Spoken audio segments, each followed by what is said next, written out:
of Power, live from Washington, D.C.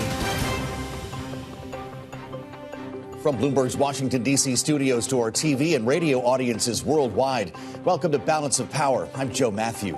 Tonight, struck down, the Supreme Court delivers a major blow to President Trump's economic agenda, ruling against his sweeping global tariffs. The president making it clear he is not backing down, and he's not happy with the justices. I think the decision was terrible. Yeah. I think it's an embarrassment to their families. You want to know the truth, the two of them. Bloomberg is bringing you coverage from across our Washington, D.C. newsroom, the market reaction from world headquarters in New York, and the reaction from Capitol Hill. Representatives from both sides of the aisle will join us this hour as we bridge both ends of Pennsylvania Avenue. We begin this evening with details of today's decision and Bloomberg Supreme Court reporter Greg Stohr, who was the first to break the news here at Bloomberg. Greg, it's great to have you with us, and we appreciate your great reporting today. You were out ahead of everybody on this, knowing, of course, that this has wide-ranging implications. Let's start with what the court actually ruled on, because the president was talking around this. The IEEPA justification for these tariffs was the focus of this ruling. Yes. So this has been the most important law underlying all the tariffs that the president has imposed over the past year. More than half of his tariffs have been under the name of IEEPA. Yep. And the Supreme Court said IEEPA does not authorize tariffs. It doesn't mention tariffs. That's a constitutional power that belongs to Congress. Congress has not delegated that to the president in this statute. Mm-hmm. He can use other statutes, but not this one. So it knocks out tariffs that have collected about $170 billion since he put them in place, including those so-called Liberation Day tariffs. Right. Okay. And there was no ruling on refunds, which is something that we were also watching for. Yeah, we were certainly watching for that. It came up during the arguments, but it wasn't really an issue that was before the court. Mm-hmm. And usually when there's an issue that hasn't been resolved by the lower courts, as is the case with refunds, the Supreme Court is really reticent to be the first one to weigh in. Got it. So not surprising that they didn't say a whole lot. Under the normal course, the answer is yes, you can get refunds. The White House is suggesting it will keep fighting them, however. You heard what the president said today. The justices who ruled against this should be ashamed of themselves. Their families should be ashamed. They're going to be sitting in front of him, as we discussed last evening, at the State of the Union address next week. Have we ever seen anything like this or heard rhetoric like this from the president about another branch of government? No, absolutely nothing like this. And, of course, that includes a couple of the justices he appointed. Neil Gorsuch, That's Amy right. Coney Barrett were in that majority. So just really remarkable comments by the president. Yeah. And, yes, that Tuesday night when normally several of the Supreme Court justices go, that's going to be quite a scene looking at the reception. You know, he will probably walk by and typically shakes hands and exchanges pleasantries. We'll see what happens. We sure will. And, of course, we'll have special coverage of the State of the Union address on Tuesday night. Bloomberg's Greg Stohr, we thank you on a big day. And now for a look at the president's reaction, as we've been discussing. We bring in Bloomberg's Jennifer DeLuey, who was in the room with the president when he made these remarks at the news conference earlier today. Jen, it's great to have you with us. The president implied, in fact said, that the justices who ruled against the tariffs were somehow compromised by foreign interests. Do we have any idea what he meant? We don't. And when asked to provide that evidence, he basically said, wait and see. As Greg was just saying, this was pretty remarkable, rhetoric from the president as he lashed out at these Supreme Court justices, calling them a disgrace to their families, saying that they were fools at one point. It was remarkable from this moment. It clearly showed his frustration coming on the heels of this decision that even though the administration had been preparing for it, clearly rattled the president today. Well, I'd love to hear from the president, if we can, talking about some of the options that he has. Jen, we know that there are 5 or 6 immediate options that the president can pursue, and he's already given us a sense of how he's going to do this. Here's the president in the briefing room a short time ago. Their decision's incorrect, but it doesn't matter because we have very powerful alternatives that have been approved by this decision. They've been approved by the decision for those that thought they had us. Today, signing an order, he says, to impose a 10% global tariff under Section 122. Jen, do we know when he's going to do that?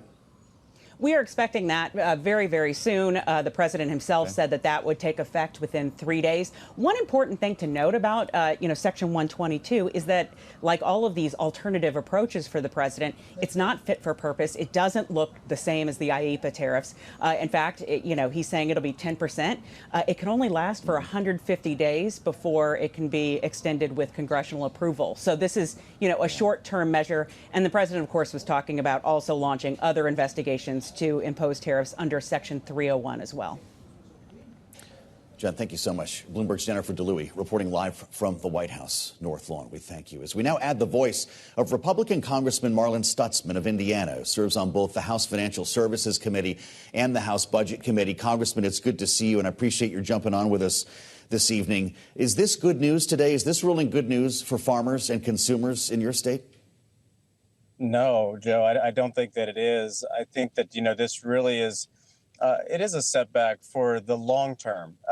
President Trump has been resetting the global stage on trade. And, while it does have its effects on agriculture, manufacturing, and I was just visiting with manufacturers in my district in the past couple of days, and those tariffs have affected them, especially when it comes to aluminum. But they also said, we understand what the president is doing and resetting our trade policy. So I do think that, we as Congress, we should take a deep look at the IEEPA statute and say, there is a point in time when I think the president does look at what the emergency is. And there's several of them that I think could be argued that we do have a fiscal situation that's an emergency, but also a trade situation. And along with the drug traffic that other countries have been using against us as Americans for the president, whether it's Republican or Democrat, to utilize if they deem so. Well, the court today ruled the tariffs exceeded the powers given to the president by Congress. Your chairman on the Financial Services Committee, Congressman French Hill, issued a statement saying the decision underscores the need for Congress to play a role in trade policy. I know you called this decision unbelievable before. Are you comfortable ceding congressional authority to the president on this? Well, I think this is where Congress does need to act and give the executive branch flexibility and ability. The border situation that we saw, where we have drugs coming across the border. I was just in Arizona a couple of weeks ago, and the fentanyl manufacturing that is on the southern border, on the Mexican side of our border, is still a very big problem. I think that it would be good for us as Congress to take a look at not only the tariff flexibility for the executive branch, but define those emergencies a little better. So this is an opportunity for Congress to step up and act. Well, with that said, there's been talk of a so-called IEEPA fix. Do you need a reconciliation bill to make that happen? Is that the most likely vehicle? What are you hearing from the speaker on this? That seems to be a vehicle that we would use for a fix. But I would hope that the Democrats would also participate in this conversation, because, one of the things that we've learned through this exercise that President Trump utilized with the tariff policy is that it did not crash our economy.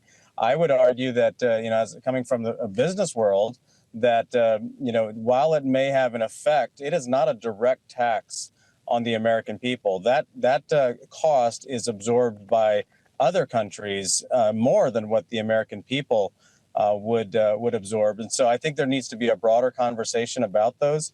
I despise the income tax. And so this is one of those things that I would argue that we could, in the long run, lower income tax rates and have those tariffs in place.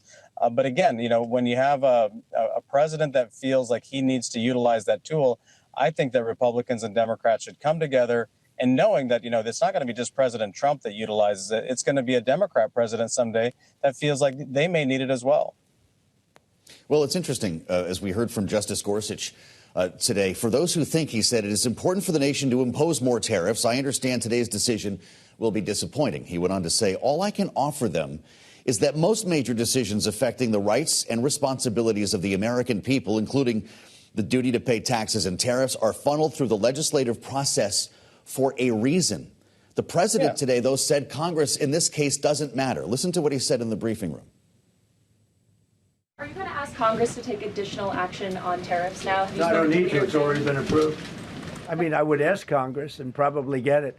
When people look at the real numbers, and you look at hundreds of billions of dollars that have come into our country, this country is booming, and it's booming because of the election on November 5th, and it's booming for another reason. It's booming because of tariffs. So the president says he doesn't need Congress in this case, Congressman, and the court today said that Congress has to have the authority to handle taxes and tariffs. So I'm confused why he has the final word. I think he'll make that explanation to us why he believes he has that authority, and if he feels that he needs congressional action, and there may be, I'd be happy to help the president if he needs congressional approval. I'd be happy to help navigate that. I understand, but he says he doesn't need your help. I thought this was something that had to involve the People's House. Well, I mean, if he feels that he can, and that there's, I think, again, government is working. We have three branches of government: the executive branch, the judicial branch, and the legislative branch. The judicial branch weighed in on his actions. He feels he has other actions that he can utilize. I would support him with that. But if he needs legislative action, I'm always happy to help. As I mentioned, these businesses that I was just visiting, many of them, they're expanding as well. So, there is a lot of building right now being done in Indiana. I think that just shows, again, that, good state policy also affects these circumstances as well. If you're a pro-growth, pro-business state like Indiana is, businesses are still going to move to our states to continue manufacturing and, of course, agriculture. But the president will navigate through this, and I believe he's the strongest negotiator that we've had on trade policy in a long, long time. Congressman, the president mentioned several times the prospect of foreign influence, that justices were somehow compromised or influenced by foreign interests. That is a wild charge. Do you know what he's referring to, and has Congress been briefed on this? I don't. I mean, obviously, this has all just come out today. We for a fact, we know China hated the tariff policy. We know other countries hated the tariff policy. If there's one thing that we know now more than ever, is that the world is a much smaller place, and that, there's always going to be outside influences pushing on the policies of the United States. I would hope not that they were never influenced by any direct outside sources. But, if there ever were, that's something that obviously would need to be looked at. That's not where I would go first in assuming that.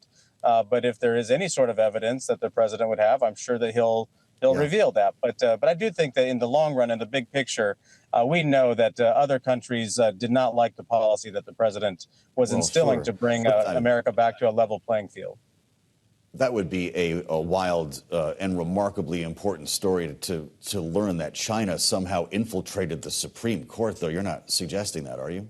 No, I'm not. But you know what? We've seen other wild stories like the Russia hoax and, of course, all of the accusations that President Trump has had to deal with. I mean, if you put yourself in his shoes, he has dealt with more targeting and, the fact that they have used the legal system to go against him more than any other president that I've seen in my lifetime. So I know the president is very frustrated today, and he has a right to be frustrated. So as we navigate through this and learn more, the truth will come to light. And I know that the president, for one, is about the truth and pursuing it. And but he'll find other ways to put America in a place to be successful. And I've got full confidence in that. I'm out of time, Congressman. Will Republicans boo Supreme Court justices Tuesday night at the State of the Union? You know what? Compared to the State of the Union last year and the way that the Democrats behaved, I don't think that you'll see Republicans do that. There may be a couple here or there, but you know what? We need to be respectful of one another. We each have an important role to play in our government. And, America is the greatest nation in the world because of the system of government that we have. And but I do know one thing that I hear from a lot of Hoosiers right now. And I got to give a good shout out to our own governor who, may see the Chicago Bears move to Indiana because of good conservative policy. And I know that that's the type of policy that Hoosiers are expecting, not only from the state government, but also from Washington. And President Trump is the fighter that people appreciate. Republican Congressman Marlin Stutzman of Indiana, we thank you for the insights on Bloomberg, as always. Coming up, we'll have a look into how Wall Street responded to this ruling today. Power moves with Bloomberg's Romaine Bostick is next on Balance of Power on Bloomberg TV and radio. Despite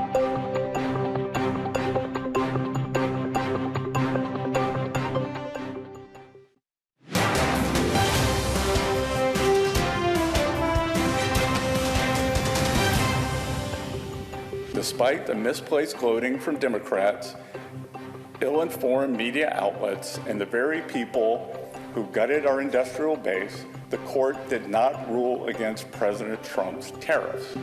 6 justices simply ruled that IEEPA authorities cannot be used to raise even $1 of revenue. This administration will invoke alternative legal authorities to replace the IEEPA tariffs.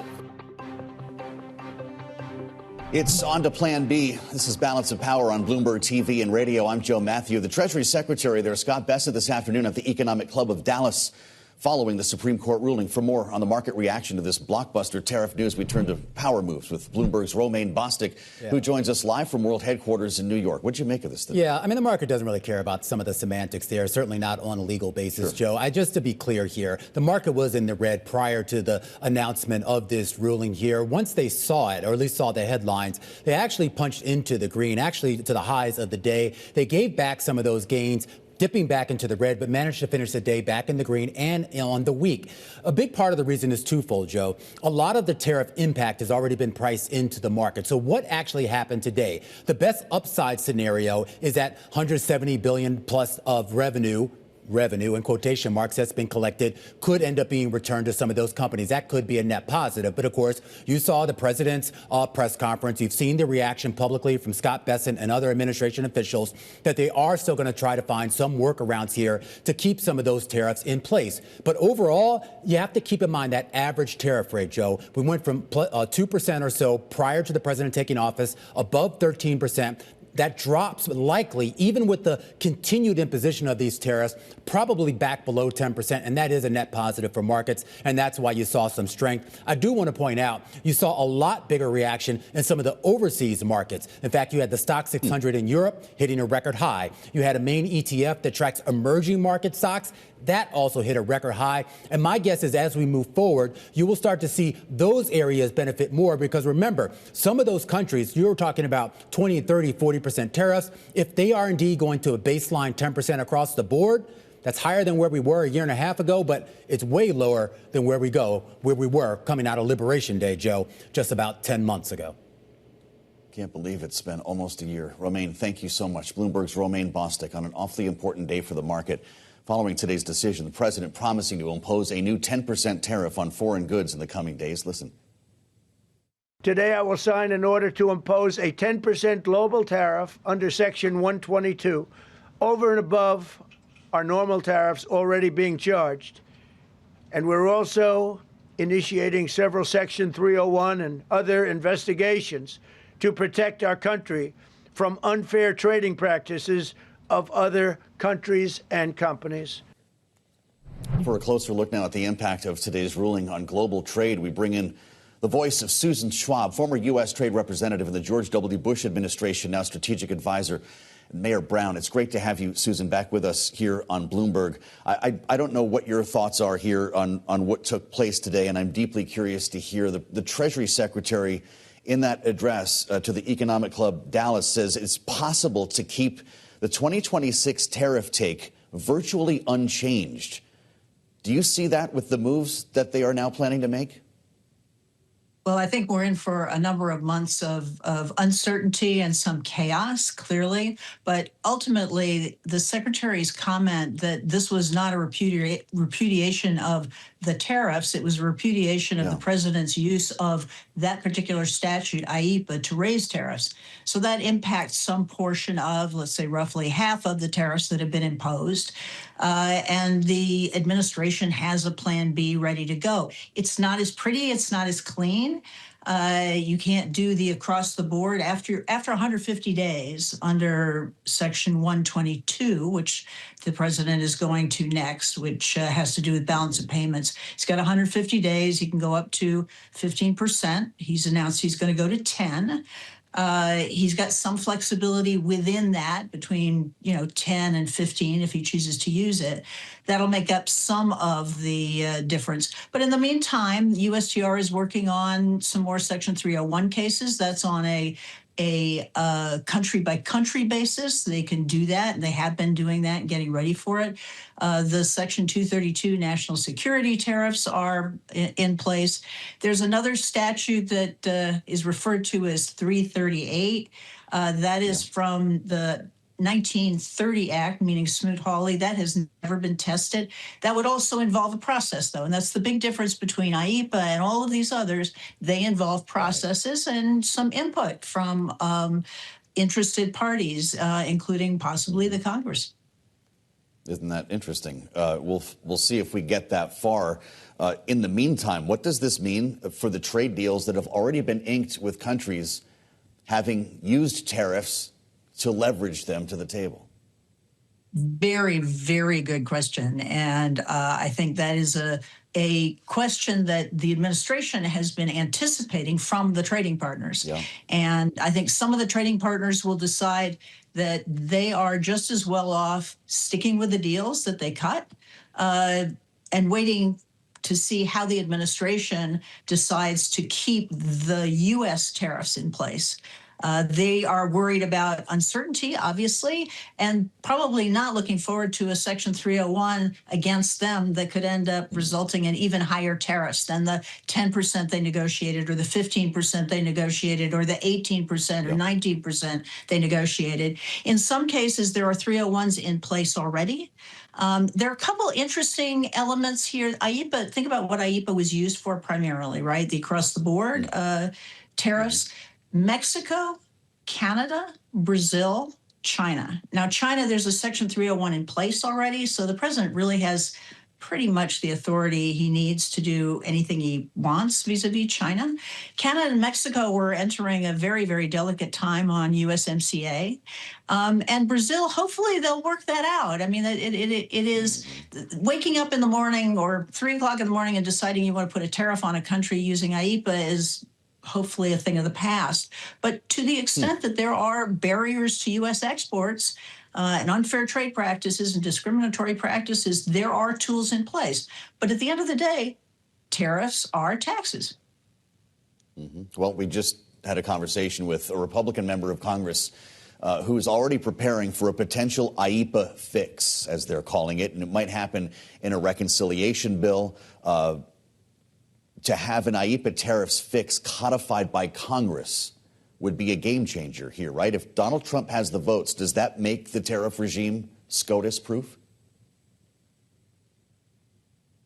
First of all, I rather doubt that that is going to happen. I mean, you think about the vote recently about Canada, where the vote against the president's tariff actions on Canada in the Senate. I think he's going to lose I think both in the House and the Senate, there is a risk of losing Republicans on this. Not just because they're worried about their constituents, they're worried about small businesses that are or have already gone out of business because of these tariffs, not because of the increased costs that their consumers are paying because of these tariffs, but because they're worried about the authority that the Constitution delegates to the Congress to impose taxes as opposed to the president. So that'd be an uphill, I think that'd be an uphill vote.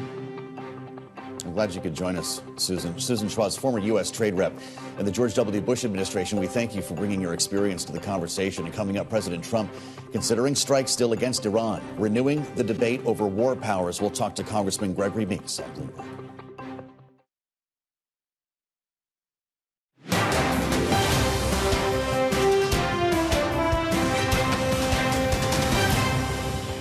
They better negotiate a fair deal. They better negotiate. You know, the people of Iran are a lot different than the leaders of Iran. And it's very, very sad situation. This is Balance of Power on Bloomberg TV and radio. I'm Joe Matthew in Washington, where we heard from President Trump, a news briefing earlier today, in that case discussing the escalating tensions between the U.S. and Iran. His comments coming as the U.S. deploys a vast array of military forces into the region, and the president confirming now he's considering a limited military strike, that so-called bloody nose strike on Iran, in order to force the country to make a deal under the threat of a wider attack. Joining us now with her insights and the very latest, Becca Wasser, defense lead for Bloomberg Economics. Becca, you've been so helpful so far, and we now learn that the USS Jerry Ford Carrier Strike Group has entered the Mediterranean. How close does that mean it is to its final destination? Well, its final destination is unclear. Okay. They've said that it's going to be the Middle East, defined broadly, but it could end up in the Mediterranean, it could end up in the Arabian Sea, Gulf of Oman, or even maybe the Persian Gulf, although that would be very, very sporty. But I think the fact of the matter is it has entered through the Strait of Gibraltar. It is now in the Mediterranean Sea, and it is steaming its way on forward. So we'll see where its final destination is pretty soon. Are we spending too much time focused on this carrier strike group? You've suggested it may not be pivotal, its arrival at least, to an attack. Yeah, I think if there's going to be an attack, it's a political decision. It's not one that's based on military hardware alone. And frankly, the only person at this point who knows when a strike may take place and if it will is President Trump himself. So, it really depends on what he decides and the type of strike action he might decide to take. What do you make of this idea of the bloody nose strike? We do a quick punch in the face, give Iran time to then make a deal before a wider operation is unleashed. What would that initial bloody nose strike look like? Well, I think that fits very squarely with Trump's way of warfare. He has really preferred these limited one-off strikes where he can go forth, have military action, and then no more. There's no boots on the ground. There's no nation building.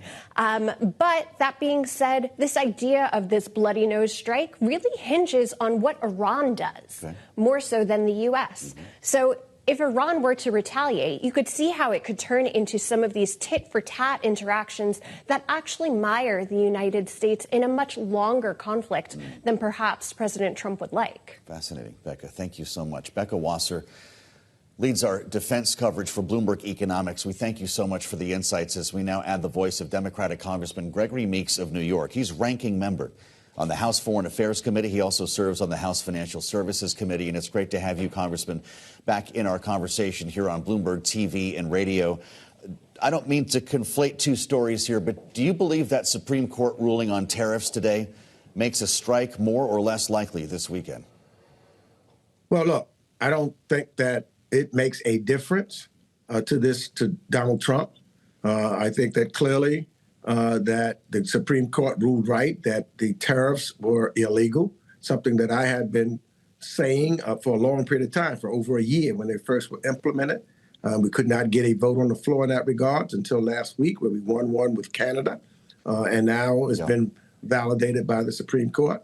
I think that what the president is doing, and unfortunately trying to work again around Congress, because he should be talking to at least the Gang of 8 or the Gang of 12, and at the very least also the American people if he intends on to do a strike. But the Gang of 8 or Gang of 12, at least they have an idea, whether it's the punch in the nose, as you said, or whether it's going to be something that's going to take us into a longer fight. Ultimately, those decisions has to be made by, I believe, a War Powers Act, but Congress should be involved, and we should have information, at least the Gang of 8 at a minimum, to know what the deal is and how to move forward. Well, as ranking member of the Foreign Affairs Committee, surely you've been briefed by the White House on options. What are they telling you? No, we're not briefed. Again, I'm part of the Gang of 12. We've not been briefed one time, not had any hearings in the Foreign Affairs Committee. We have not, whether it be in a skiff or in a public hearing, nor have, I've talked to the leadership, Hakeem Jeffries and others that would be the Gang of 8. I don't think that the speaker knows. So there's only two people. Marco Rubio really is not even involved in the negotiations. No one from the State Department is. The only two people that are doing any negotiation is Jared Kushner and Steve Witkoff. And they're doing it whether it's Ukraine, Russia, or right with Iran. So they are the only ones that may have some information as to what's going on and what's not going on with reference to what's in the president's head. That's not where our government is supposed to work. We are a separate but equal branch of government on the legislative side, and he should be reporting back at least indicating to us and showing us or telling us what he would like to do and the reasons and the reasons why. And I just say this, Joe, because I was in Congress when we had the attack on my home state, New York, 9/11. President Bush made sure that every one of his secretaries were available to him and to me. The Pentagon was available. We were able to get questions and answered, even though we might have disagreed with what the president ultimately moved on or did. At least he tried to explain what he was doing and why he was doing it. I think that the information he got was faulty, but Congress was a part of it, and there was a vote on the House floor in that regards. Right. Yeah. That's not happening here. What do your Republican colleagues think about this? Are they comfortable with being out of the loop? Well, it seems that way. It seems as though, as of right now, they only want to do what Donald Trump says. I mean, in fact, Donald Trump, even in his statement today after the Supreme Court ruling, says, I'm going to do what I want to do. So here's a guy who does not want to have to deal with Congress, and he not once has indicated that he felt the need to. He said that he doesn't have to go to Congress. He, to me, wants to be an authoritarian in the same ilk as Vladimir Putin, so that Vladimir Putin does not have to go to the Duma, which is their legislative branch. He just does what he wants to do. That might be good for Russia, but that's not good for the United States. And my colleagues on the other side of the aisle, Republicans, they should want to stand up for the institution. Because if you don't have to go to get information and to stand up to the executive branch based upon our constitutional authority, then why have a Congress at all? So I would hope that at some point they would stand up and say that they want to take the awesome responsibility that the Constitution says we have. I'll say this, Joe, just in closing real quick. Look, I will admit, to decide to go to war or not has probably been the hardest decision that I've ever had to make as a member of Congress. But that's what I got elected for.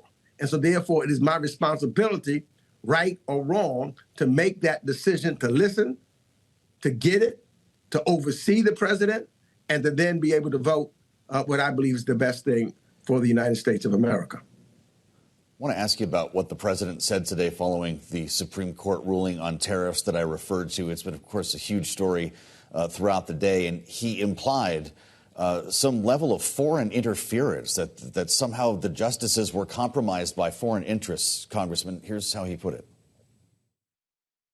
They're against anything that makes America strong, healthy, and great again. They also are a frankly disgrace to our nation, those justices. I think their decision was terrible. Yeah. I think it's an embarrassment to their families. You want to know the truth, the two of them. An embarrassment to their families and swayed by foreign interests, he said. As ranking member of the Foreign Affairs Committee, do you know what he's referring to? I have no idea what he's referring to. He's being an embarrassment as a president. And an embarrassment to our institutions, of which he's been trying to destroy from the very beginning. And that's one who then wants to act as if he is a king or an authoritarian leader. Two of those individuals he appointed, and he called them very good names when he appointed them. Another one was appointed by George W. Bush. So this is part of what our institutions do.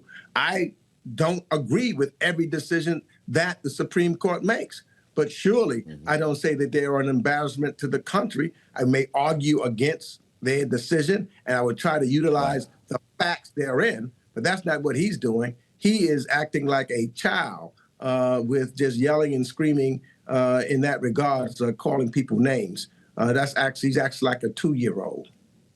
Well, I know you're not a fan, Congressman. I do wonder, though, about the safety of Supreme Court justices. Many of them have been threatened and have people protesting in front of their homes in a world in which we're debating the demasking of ICE agents. Did the president just call on people to dox these Supreme Court justices?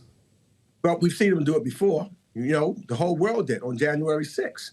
when they attacked the Congress, and they came over to the House of Representatives, and they killed police officers, and yet he pardoned them. So we know that that is what he has done, and so therefore he has the ability to at times try to do it again when he calls out members of Congress and makes them the enemy and say that they should be wiped out. I mean, these are words that comes out of his mouth, and so that's the kind of individual who he is. And here again, now using the same kind of language against the members of the Supreme Court simply because they disagree with him or he did not get his way.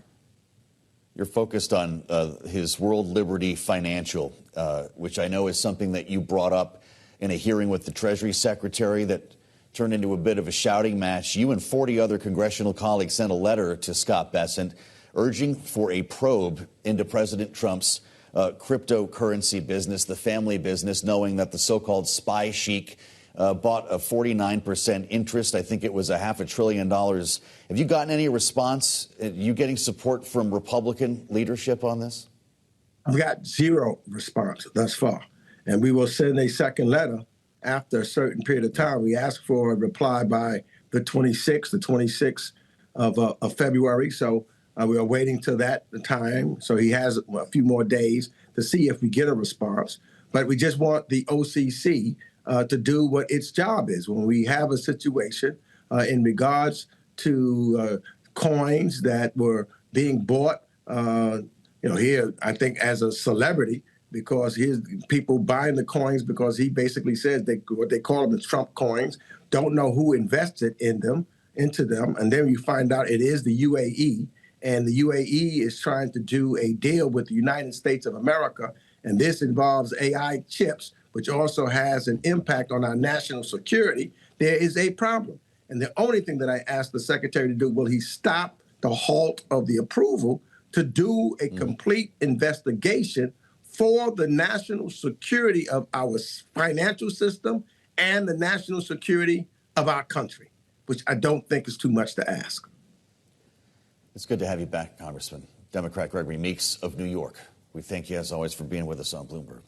Coming up, the Supreme Court striking down President Trump's tariffs less than a week away from his State of the Union address. We'll talk about the impact when we assemble our political panel next on Balance of Power on Bloomberg TV and radio.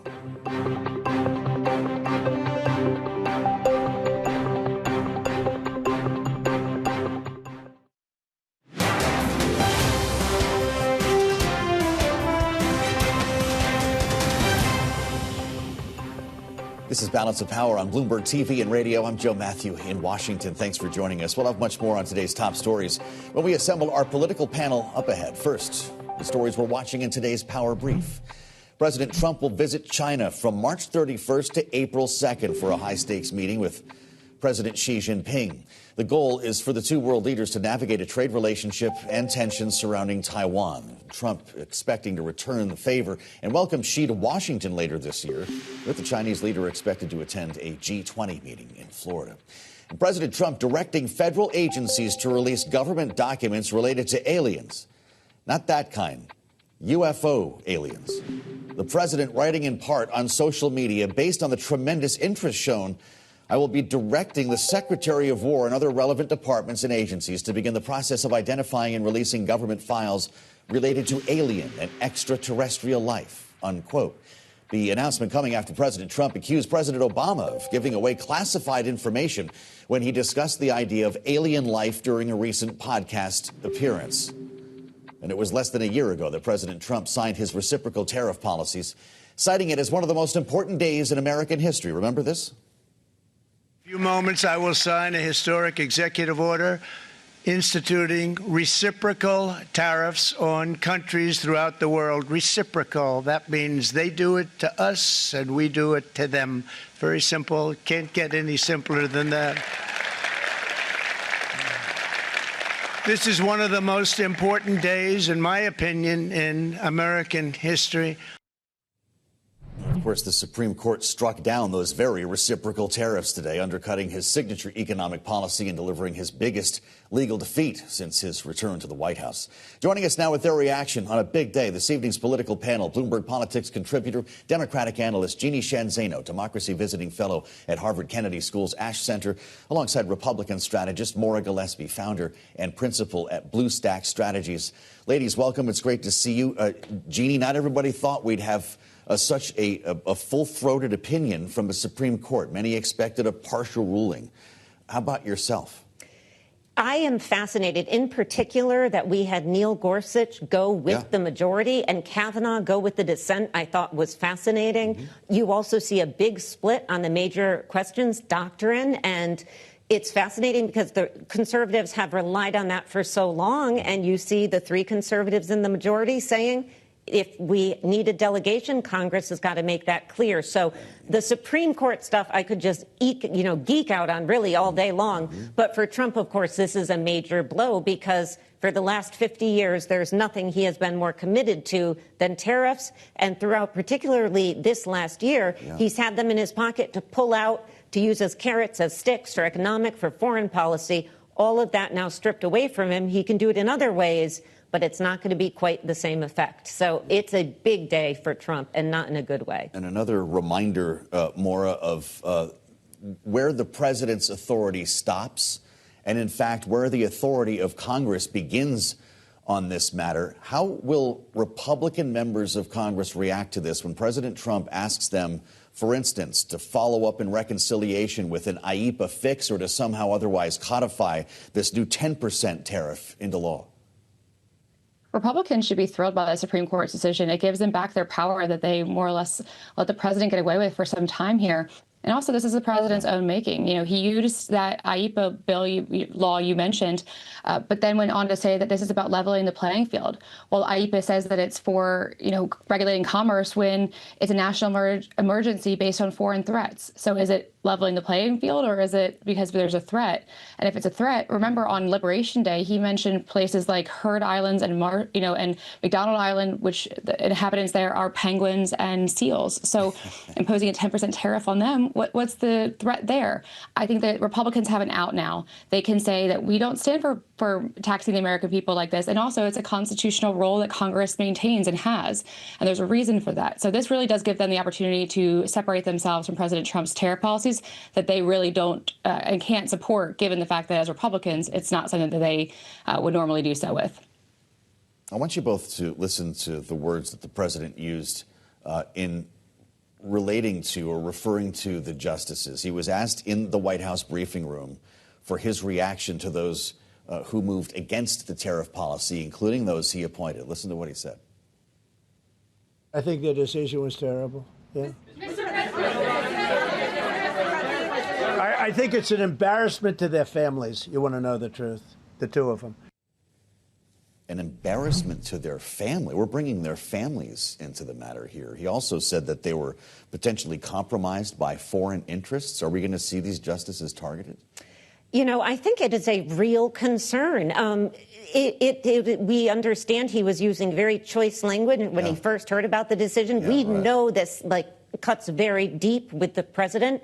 But let's not forget, he is reliant on these justices for a whole host of decisions that are coming down the pike, including the birthright citizenship case, including the Lisa Cook firing. There's a whole host of others. So it is fascinating to me that he is going to go this far to say they have been compromised, particularly as we're talking about foreign entities, obviously without a shred of evidence. This is dangerous, but, Joe, it makes Tuesday night in the State of the Union all that much more fascinating. And by the way, can I just say thank you for the reminder that we heard about the penguins, because they are very dangerous, those penguins. The pebble economy. So you brought us to the State of the Union. Maura, weigh in. You're, of course, a veteran of John Boehner's Speaker's office, and you know what it's like to invite the president to the People's House for the address to a joint session of Congress. And, of course, you can't do it without the justices in the front row. President was asked what he thought about that. Listen. They are invited. Barely. 3 are happily invited. No, they're barely invited. Honestly, I couldn't care less if they come, okay? I'm guessing they're going to come more. I don't know what barely invited means, actually. Do you think he just walks by them without a handshake? What are they in for in the front row? Well, he's not in charge of inviting them or anyone to the State of the Union. It's actually the Speaker's job. So they are invited. They'll be there right in the front row. I will not be surprised if he makes reference to Chief Justice Roberts. I think he's going to probably throw more of his venom directly down there in front and point out the decision he made. I don't think that it serves him well to do so, but I suspect that a large part of this comes down to Trump's ego and the bruise he feels from this decision, because, as you point out, he's wanted this for a long time. And so this is an opportunity for him to say, what he wants to say in front of an audience that really he has to listen to him. This is one of those moments where he's going to be able to say all that he wants to say in the chamber where really the power that he's seeking to have belongs. Again, Article 1 of the Constitution says that the legislative branch controls whether, the power of the purse. And that's for a reason. It's the branch that's closest to the people. And that's why the founders wanted it that way. And so him speaking on this issue, amongst many other issues, it'll be interesting because he talks about the Constitution, but yet he has not really adhered to it thus far. Well, the president does have a way of being really nice when he's suddenly in person with people he's been insulting in the public forum. Maybe he gives a hug to the Chief Justice. What do you think happens? Yeah, you never know. And I think a big question is, are we going to see a repeat of, I think it was 2010? Was it 2010 Citizens United? Yes. Or no, 2010. And Sam Alito. That's right. Sam Alito has not appeared at the State of the Union ever since. He said that's not true. Yeah, so I don't know. Is Trump going to pull a Barack Obama? Never thought I'd say that, but who knows? I asked Marlin Stutzman earlier, Maura, if Republican members were going to boo the Supreme Court justices. What do you think? I would certainly hope not. Again, that doesn't serve them well. This is something that they should be applauding, and many Republicans are thrilled by the Supreme Court decision. It gives them a break. It gives them an avenue off of this, tariff policy that they don't support. Maybe publicly they were saying that the president's working to build the golden age of America, but the policy of tariffs they do not support, and so they should not be booing the Supreme Court for doing their job. And again, as was mentioned earlier, the president himself appointed 3 of the justices. Former President George Bush appointed 2 of them, and so it's a conservative majority there on the Supreme Court. We've only got about 30 seconds, Jeanne. Is Abigail Spanberger rewriting her Democratic response right now? I think she is, and I think she needs to write it till the end. That's not an easy one to give. Right. God bless her. She's going to give it a shot. We've seen it go awry numerous times on both sides, but absolutely. And, of course, depending on what happens in Iran, if anything, before that. Yes, indeed. Yeah. We're all going to be watching this weekend, of course. Jeanne, Zaino, Maura, Gillespie, a great panel. Thank you so much for the conversation. And you've got a lot to follow up on here. Check out the Washington Edition newsletter on the terminal and online. Latest on the SCOTUS decision and Iran. We'll meet you back here next week, unless earlier. Thanks for joining us on Balance of Power on Bloomberg TV and Radio.